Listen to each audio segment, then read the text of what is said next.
নমস্কাৰ মৰমৰ বন্ধু-বান্ধৱীসকল, পোনপ্ৰথমে মোৰ ইউটিউব চেনেললৈ তোমালোক সকলোকে আন্তৰিক স্বাগতম জনাইছো। আজি মই HS second year English the last lesson এই চেপ্টাৰৰ কুৱেশ্যন আনসাৰ কেইটা আলোচনা কৰিম।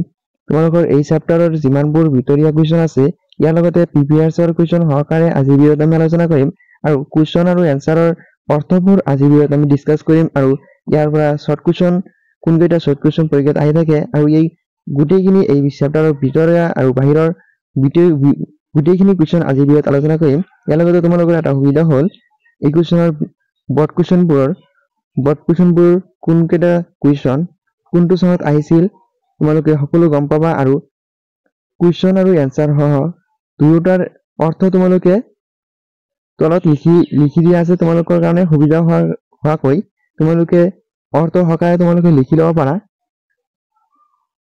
আৰু ইয়াৰ আগতে মই শৰ্ট কুৱেশ্যন কেইটা তোমালোকক দেখাই দি আছো, তোমালোকে চাই লবা আৰু শৰ্ট কুৱেশ্যন কেইটা কোনকেইটা কুৱেশ্যন কোনটো বৰ্গত আহিছিল তোমালোকে গম পাবা।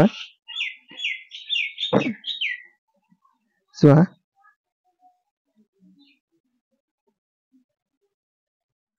তোমালোকে শৰ্ট কুৱেশ্যন কেইটা লিখি লোৱা, মই বৰ্ড কুৱেশ্যন কেইটা তোমালোকক দেখাই দি আছো কোনকেইটা কুৱেশ্যন কোনটো বৰ্গত আহিছিল আৰু তোমালোকে অৰ্থ কেইটাও লিখি ল'ব পাৰিবা।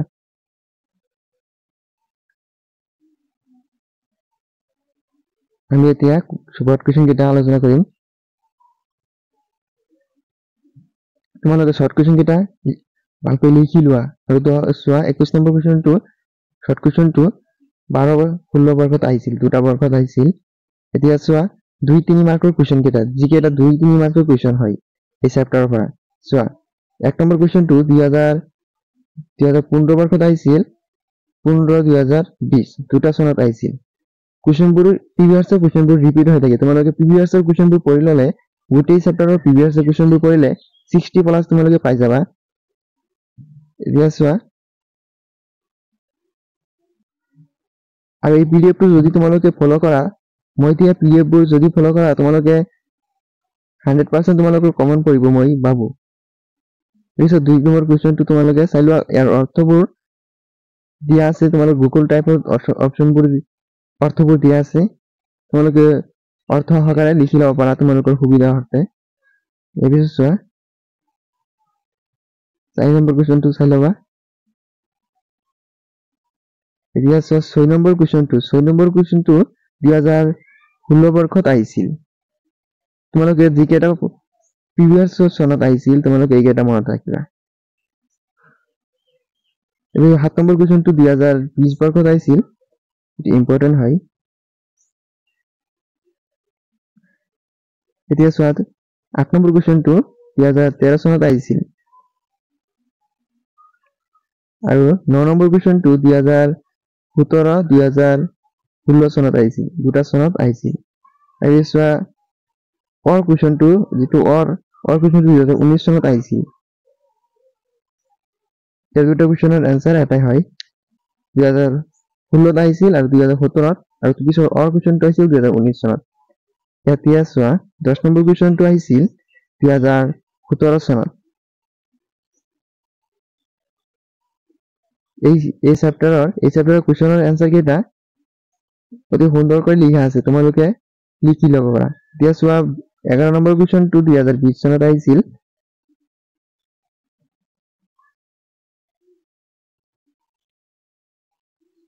এতিয়া চোৱা 12 নম্বৰ কুৱেশ্যনটো আহিছিল 2014-2015 চনত।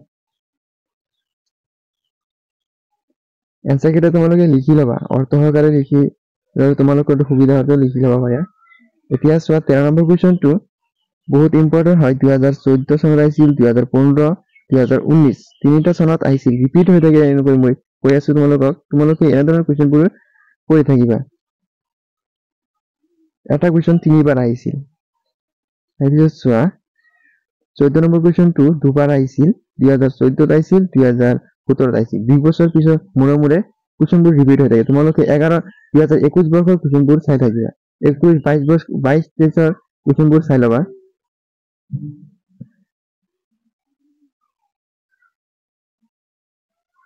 এতিয়া চোৱা 2017 চনত আহিছিল, এইটো 16 নম্বৰ কুৱেশ্যন আৰু 2 নম্বৰ কুৱেশ্যন আৰু অৰৰ প্ৰথম কুৱেশ্যনটো আহিছিল 2013 2017 3 নম্বৰ অৰ্ডাৰটো আহিছিল 17 চনত ইয়াৰ পিছত চোৱা 4 নম্বৰ অৰ্ডাৰ যেটো আছে অৰ্ডাৰ 4 নম্বৰ কুৱেশ্যনটো 2020 চনত আহিছিল সো যিকেইটা অৰ্ডাৰ কুৱেশ্যন এই কুৱেশ্যনৰ গোটেইখিনি কুৱেশ্যনৰ এনসাৰ কিন্তু এটাই হয় এনসাৰ এটাই তোমালোকে এটা কুৱেশ্যন লিখিলে হ'ব ইয়াৰ পিছত চোৱা 17 নম্বৰ কুৱেশ্যনটো 2017 চনত আহিছিল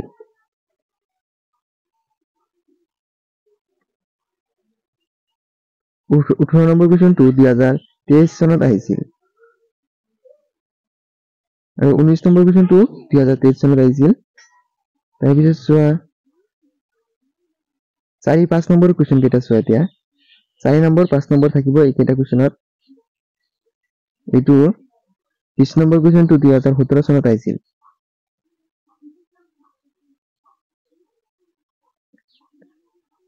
সো অৰ্ডাৰ কুৱেশ্যনটো 2013 2015 চনত আহিছিল দুটা চনত আহিছিল ইয়াৰ পিছত চোৱা 21 নম্বৰ কুৱেশ্যনটো 2016 চনত আহিছিল